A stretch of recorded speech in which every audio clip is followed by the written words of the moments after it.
Hi viewers, welcome to our channel. ప్రస్తుతం మనతో పాటు సీనియర్ జర్నలిస్ట్ భరద్వాజ్ గారు ఉన్నారు. వారితో ఒకసారి మాట్లాడదాం. సార్ నమస్కారం. సార్ నమస్తే. సార్, కర్నూలులో ఈనాడు ఆఫీస్ పైన దాడి జరిగింది సార్. వైసీపీ నేతలే చేశారని చెప్తున్నారు కూడా.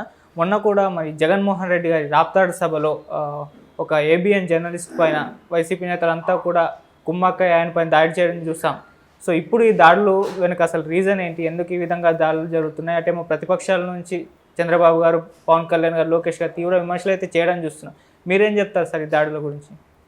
అంటే ఖండించారు చంద్రబాబు గారు, పవన్ కళ్యాణ్ గారు, వీళ్ళందరూ కూడా ఖండించారు. ఈనాడు ఆఫీస్ మీద దాడి జరగటం అనేది ఒక సంఘటన. అంటే రకరకాల సందర్భాల్లో రకరకాల కార్యాలయాల మీద దాడులు జరిగినాయి. ఇది కొత్త ఏం కాదు. గతంలో ఏబిఎన్ ఆంధ్రజ్యోతి కార్యాలయం మీద కూడా దాడులు జరిగినాయి. అంటే వేరే శక్తులు చేసినాయి. ఇప్పుడు వైఎస్ రాజశేఖర రెడ్డి గారి టైంలో కూడా ఏబిఎన్ మీద, అంటే అప్పటికి ఆంధ్రజ్యోతి మీద దాడి జరిగింది అనే వార్త ఆ రోజుల్లో చాలా ప్రముఖంగా నడిచింది. తర్వాత ఒక దశలో మందా కృష్ణమాదిగ కూడా జ్యోతి కార్యాలయం మీదకి వెళ్ళాడు. ఇలా రకరకాల ఆందోళనలు జరిగినప్పుడు ఆ పత్రిక స్టాండ్ని బట్టి, అంటే ఆ పత్రికలు తమకు వ్యతిరేకంగా రాసిన సందర్భాల్లో నిరసన తెలియజేయటం, సాక్షి దగ్గర కూడా నిరసనలు తెలియజేశారు కదా. ఒకసారి ఎప్పుడో పొరపాటున ఒక యేసు ప్రభువు సిగరెట్ తాగుతున్న ఫోటో పబ్లిష్ అయిపోయి సాక్షి కార్యాలయాల మీద దాడులు చేశారు క్రైస్తవ సోదరులు. ఇలా పత్రికా కార్యాలయాల మీద అడపాదడపా దాడులు జరగటం అనేది జరుగుతున్నటువంటి ప్రక్రియ. అయితే పత్రికా కార్యాలయాల మీద దాడులు చేయటము, పత్రికా కార్యాలయాల మీద దాడి చేయటం పత్రికా స్వేచ్ఛకి భంగకరం, ప్రజాస్వామ్యానికి విఘాతం, ఇలా మాట్లాడారు చంద్రబాబు నాయుడు గారు, అలాగే పవన్ కళ్యాణ్ గారు. బాగానే ఉంది, ఓకే, నో ప్రాబ్లం. కాకపోతే ఈ పత్రికలు నిజంగా పత్రికలుగా వ్యవహరిస్తున్నాయి. అది సాక్షితో సహా మాట్లాడుతున్నాను నేను.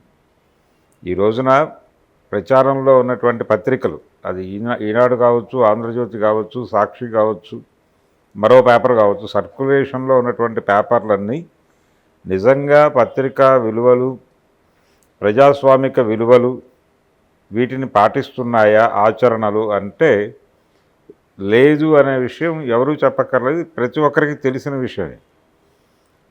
ఎవరిని కదిలించినా లేదని చెప్తారు ఎవరైనా సరే. అంటే ప్రస్తుతం పత్రికా రచనలు చేసేవాళ్ళు కూడా ఈ అభిప్రాయం, అంటే తనకి కలిగిన అభిప్రాయం ఏ పత్రికకి పంపాలి అని ఆలోచించి ఈ పత్రిక అయితే వేసుకుంటుంది. ఎందుకంటే వాళ్ళ ఫార్ములాకి ఇది కన్వీనియంట్గా ఉంటుంది. వాళ్ళకి శత్రువుగా ఉన్న వ్యక్తి గురించి నేను రాశాను, దీనికి తప్పనిసరిగా ఆ పత్రికలో చోటు దొరుకుతుంది అనుకుని పంపిస్తున్నారు. ఈ పరిస్థితికి వచ్చేసింది ప్రపంచం.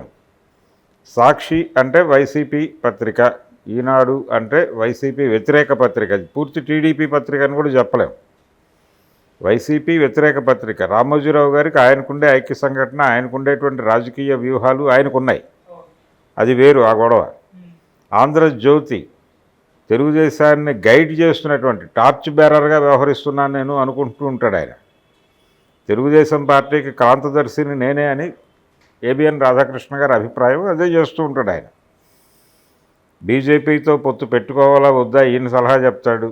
ఎవరితో కలవాలి చంద్రబాబు, ఎవరితో విడిపోవాలి, ఎవరిని ఎందుకు తిట్టాలి, ఎందుకు పోగడాలి, ఇవన్నీ కూడా వ్యూహరచన చేస్తున్నాననే భ్రమలో ఆయన రాస్తూ ఉంటాడు. ఆయన చెప్పినటువంటి సలహాలు కొన్ని తీసుకోవచ్చు వాళ్ళు. అంటే తన సలహాలు సీరియస్గా పట్టించుకోవట్లేదు అనుకున్నప్పుడు ఆయన పత్రికలో రాయొచ్చు కూడా. కొత్త పలుకు అని వస్తుంది ఆయనది కాలం.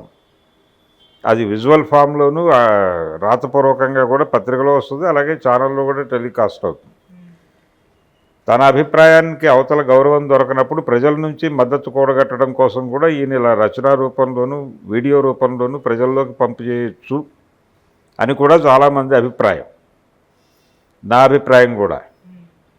కాబట్టి ఇవి ఒక స్టాండ్ తీసుకుని నడుస్తున్నటువంటి పత్రికలు. అంటే న్యూట్రల్గా ఉండటం. గతంలో మొదటి నుంచి కూడా పత్రికలకు ఆ లక్షణం ఉంది. ఎప్పుడైతే పెట్టుబడి ఇన్వాల్వ్ అవుతుందో దానిలో, పత్రికలో ఎప్పుడైతే పెట్టుబడి ఇన్వాల్వ్ అవుతుందో పెట్టుబడికి ఒక లక్ష్యం ఉంటుంది. ఖచ్చితంగా రాజకీయ లక్ష్యాలు ఉంటాయి. రాజకీయము వ్యాపారము కలగలిసి నడుస్తున్నటువంటి సందర్భంలో మనం ఉన్నాం. కాబట్టి పెట్టుబడి అనేది ఎక్కడుందో అక్కడ వ్యాపారం ఉంటుంది, వ్యాపారంతో పాటు అనివార్యంగా రాజకీయం కూడా ఉంటుంది. ఒక పొలిటికల్ స్టాండ్ ఉంటుంది పెట్టుబడికి. ఆ స్టాండ్ ఏమిటి అనే దాన్ని బట్టి ప్రోగ్రామ్ డిసైడ్ అవుతుంది. అందుకని వైసీపీ వైపు నిలబడాలా, టీడీపీ వైపు నిలబడాలా, టీడీపీని మొయ్యాలా, వైసీపీని మొయ్యాలా అనేది కాదు ఇక్కడ ప్రోగ్రాం. వైసీపీని నడిపించాలా లేకపోతే టీడీపీని నడిపించాలా దాకా వెళ్ళిపోయారు. ఇప్పుడు ఆ రోజుల్లో గద్దర్ గారు ఒక పాట రాశాడు.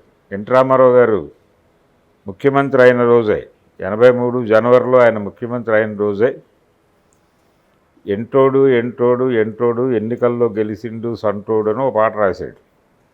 అందులో రామారావు రామోజీరావు ఆకులు పోకలు అందించుకున్నారు అని ఒక వాక్యం ఉంటుంది. అంటే తెలుగుదేశం పార్టీని గెలిపించడంలో ఈనాడు పాత్ర చాలా కీలకం అని చెప్పి ప్రపంచం అంతా మాట్లాడుకున్న విషయం అది. అంటే యాంటీ కాంగ్రెస్ వేవ్ని రామారావు గారి అంటే ఆ వేవ్ని కన్సాలిడేట్ చేసే ప్రయత్నం ఈనాడు చేసింది ఆ రోజున. ఎన్టీ రామారావు గారి సుడిగాలి పర్యటనలకి ప్రజల్లో వస్తున్న స్పందనని అప్పటికే జనంలో ఉన్నటువంటి యాంటీ కాంగ్రెస్ వేవ్తో కనెక్ట్ చేసి ఒక ప్రభంజనం క్రియేట్ చేయడంలో ఈనాడు ఒక రోల్ ప్లే చేసిన మాట వాస్తవం. అక్కడి నుంచి ఆయన రాజగురువుగా మారాడు రామోజీరావు గారు. అంటే తన ఆశీర్వాదం ఉంటే ఎవరైనా ఏదైనా పొందగలరు అనే లెవెల్కి వెళ్ళిపోయాడు ఆయన స్ట్రైచర్ అలా వెళ్ళిపోయింది. రాజగురువు అనే ప్రయోగం చాలా సందర్భాల్లో కాంగ్రెస్ పార్టీ ఆ రోజులో తరచుగా చేస్తూ వచ్చింది. ఆయన అసెంబ్లీలోనూ బయట కూడా. చంద్రబాబు టైంలో మరీ ఎక్కువ పాపులర్ అయిన పదవి అది. ఇప్పుడు ఈనాడు మీద దాడి జరిగిన సంఘటనని ఎలా చూడాలంటే అది తెలుగుదేశం పార్టీ లేకపోతే వైసీపీ వ్యతిరేక కార్యాలయం మీద వైసీపీ వారు దాడి చేసినట్టుగా మాత్రమే చూడాల్సి ఉంటుంది. ఒక పత్రికా కార్యాలయం మీద జరిగిన దాడి, ఇది పత్రికా స్వేచ్ఛకి భంగకరము, పత్రికలు ఫ్రీగా అంటే ఫ్రీ విల్ అనేటువంటిది లేకుండా చేస్తున్నారు, నిరంకుశ పాలన నడుస్తోంది అన్నదాకా తీసుకెళ్ళటానికి స్కోప్ తక్కువ. అది మాట్లాడవచ్చు, ఆ అకౌంట్లో మాట్లాడేస్తున్నారు ఆల్రెడీ. కానీ పత్రికలు నిజంగా ఆ స్వభావంతో ఉన్నాయా, ఈనాడు పత్రిక ఆ స్వభావంతో ఉందా అని ప్రశ్నిస్తే లేదని చాలా స్పష్టంగా ఈ రాష్ట్రంలో అంటే తెలంగాణలో కావచ్చు, ఆంధ్రప్రదేశ్లో కావచ్చు, 5 ఏళ్ల పిల్లవాడిని అడిగినా ఈనాడు అనగానే అది చెప్పేస్తాడు వారి స్టాండ్ ఏంటి అనేది. ఆంధ్రజ్యోతి స్టాండ్ ఏంటి అనేది చెప్పేస్తారు. నమస్తే తెలంగాణ స్టాండ్ ఏంటి, సాక్షి స్టాండ్ ఏంటి కొత్తగా ఎవరు చెప్పాల్సిన అవసరం లేదు. ప్రతి పార్టీకి ఒక పొలిటికల్ బ్యాక్బోన్ ఉంది. ఆ బ్యాక్బోన్తో నడుస్తోంది మీడియా కూడా. అంటే మీడియా కూడా ఉంది ఆ లక్షణం. ప్రతిదీ ఒక సపోర్టుతో నడుస్తున్నటువంటి వ్యవహారం. అంటే విస్పరింగ్ క్యాంపెయిన్ అనేది బలంగా చేస్తున్నారు.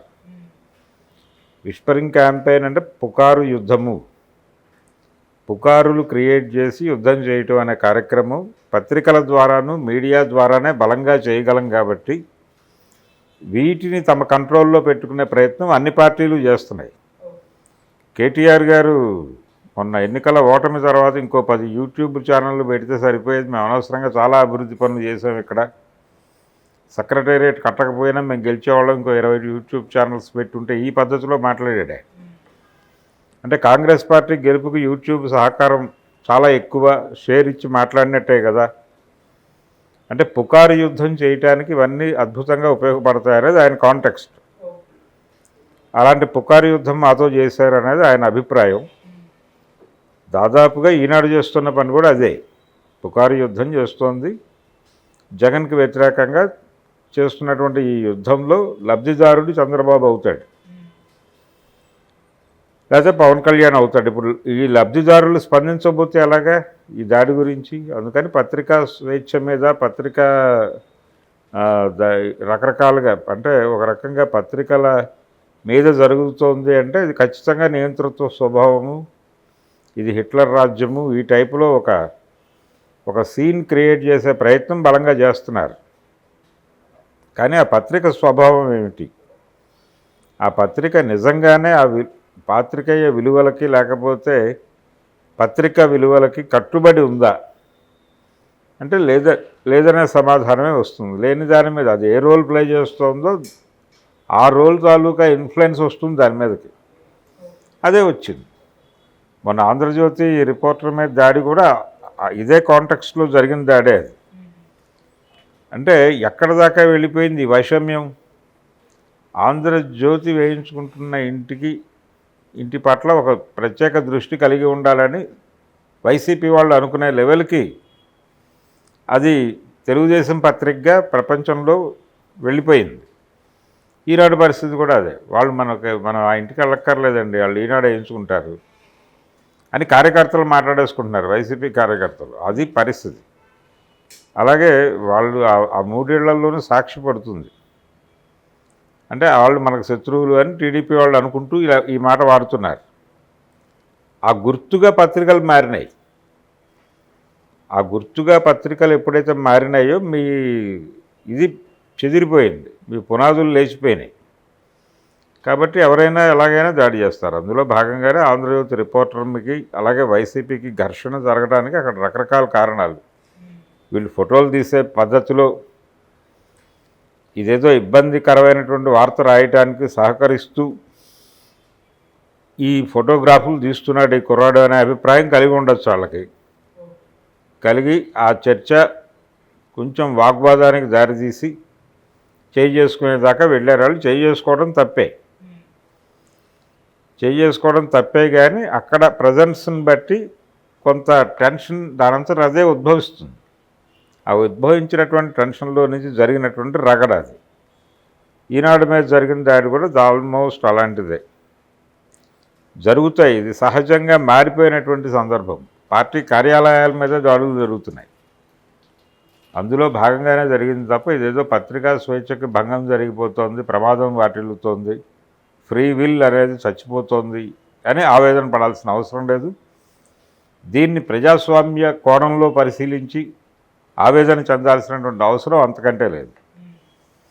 Okay, thank you so much sir. Thank you.